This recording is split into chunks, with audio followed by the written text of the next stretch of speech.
আসসালামু আলাইকুম প্রিয় মুসলমান ভাই ও বোনেরা, আজকের ভিডিওতে আমরা আপনাদেরকে জানাবো মুহাম্মদ সাল্লাল্লাহু আলাইহি ওয়াসাল্লামকে কেন আরব দেশে পাঠানো হয়েছিল সে সম্পর্কে। যখন সর্বপ্রকার পাপের বিভীষিকা নিয়ে সমগ্র পৃথিবীর প্রত্যেকটি কোণ, অলিগলি, আনাচ কানাচ কলুষিত হয়ে পড়েছিল, সারা জাহান অধীর হয়ে ত্রাণকর্তার অপেক্ষায় কাতর নয়নে তাকিয়েছিল, সে সময় রাহমানুর রাহিম আল্লাহ তাআলা পৃথিবীতে প্রেরণ করেন স্বীয় হাবিব, সৃষ্ট সেরা মহামানব মুহাম্মদ সাল্লাল্লাহু আলাইহি ওয়াসাল্লামকে সাম্যবাদী, স্বাধীনচেতা, অসামান্য বীরত্বের অধিকারী, দুর্ধর্ষ আরব জাতির আবাসভূমি, পৃথিবীর কেন্দ্রস্থল আরব উপদ্বীপে। ভৌগোলিক হিসাবে আরব দেশের মক্কানগরী ভূমণ্ডলের কেন্দ্রস্থলে অবস্থিত। এ স্থলপথে ইরাক হয়ে ইরান, তুর্কিস্তান, খোরাসান, কাবুল ভারতবর্ষে পৌঁছানো যায়। অপরদিকে সিরিয়া হয়ে মিশর, তিউনিসিয়া, মরক্কো ও স্পেন পর্যন্ত যাতায়াত করা যায়। আবার সমুদ্রপথে আফ্রিকা, ইউরোপের নানা শহরে যাওয়া যায়। তাছাড়া ভারতবর্ষ, সুমাত্রা এবং চীন পর্যন্ত সুগম পথ বিদ্যমান। আরব দেশে বংশগত ও গোত্রগত কৌলিন্য প্রথার প্রভাব প্রতিষ্ঠিত ছিল। এই বংশ মর্যাদা নিয়ে বিভিন্ন গোত্রের মধ্যে ঘৃণা বিদ্বেষ যথেষ্ট পরিমাণে বিদ্যমান ছিল। প্রাচীন কাল হতে তারা নিজেদের বংশ পরিচয়, বংশের মূল ও শাখা প্রশাখার পূর্ণ বিবরণ যথাযথভাবে রক্ষা করার জন্য প্রত্যেক গোত্রই দুই একজন বেতনভুক্ত বংশ পরিচয় বিশারদ নিযুক্ত করে রাখত। তাদের স্মরণশক্তিও ছিল অসাধারণ। তারা প্রাচীন ও মধ্যযুগের লক্ষ লক্ষ কবিতা অক্ষরে অক্ষরে মুখস্থ করে রেখেছিল। বাৎসরিক মেলা ও হজ উপলক্ষে গোত্র বিবরণ বেত্তা ও কবিগণ প্রকাশ্য সম্মিলন ক্ষেত্রে নিজেদের জ্ঞান ও ধীশক্তির পরিচয় দিয়ে প্রশংসিত হওয়ার উদ্দেশ্যে প্রতিযোগিতা করত।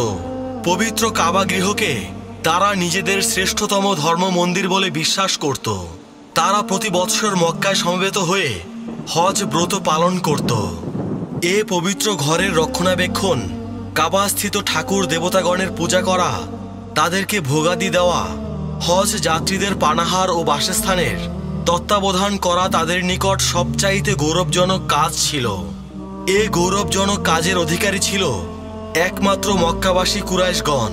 তারা দাবি করত যে আমরা পৃথিবীর সর্বশ্রেষ্ঠ এবং সম্ভ্রান্ত বংশীয় লোকেরা অবনত মস্তকে তাদের এ দাবিকে মেনে নিত। আরব জাতি ছিল অপরিসীম বীরত্বের অধিকারী। কোনো শক্তির বল বিক্রমের ভয় সংকোচ কখনো তাদের অন্তরকে স্পর্শ করতে পারেনি। ভয়াবহ রণাঙ্গনকে তারা ধুলি খেলার মতোই মনে করত। সেই সঙ্গে তাদের অন্তরে ছিল আনুষ্ঠানিকভাবে কর্ম সম্পাদনের অদম্য প্রেরণা।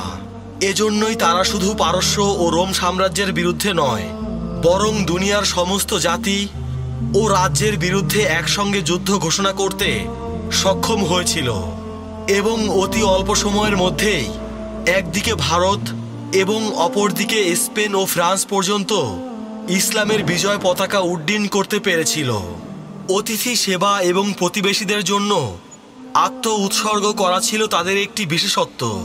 অপরিচিত বিদেশি মেহমানের মেহমানদারি করা, জুয়া খেলায়, প্রতিযোগিতায় এবং ধুলা খেলায় বিজয়ীদিগকে পুরস্কার দিয়ে অথবা ভোজ সভায় আপ্যায়িত করে নিজেদের ধন সম্পদ বিলিয়ে দেয়া এবং আশ্রিত ও আত্মসমর্পণকারীদের সাহায্যার্থে নিজেদের জানমাল উৎসর্গ করে দেয়া ছিল তাদের চিরাচরিত প্রথা।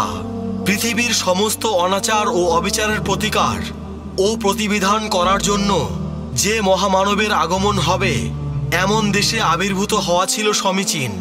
যে দেশ পৃথিবীর কেন্দ্রস্থলে অবস্থিত, যে দেশের লোকেরা অতি অল্প সময়ের মধ্যেই নিজেদের স্বাধীন চিন্তা দ্বারা পবিত্র ধর্মের সত্যতা উপলব্ধি করতে পারবে এবং নিজেদের আল্লাহ প্রদত্ত স্মরণশক্তি বলে আল্লাহর পবিত্র কালাম এবং রাসূলের অমূল্য উপদেশ কণ্ঠস্থ করে পৃথিবীর দূর দূরান্তে প্রত্যেক নরনারীর কর্ণকুহরে পৌঁছে দিতে পারবে।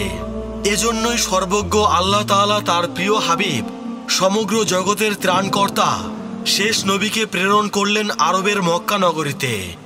প্রিয় মুসলমান ভাই ও বোনেরা, আজকের ভিডিও এ পর্যন্তই।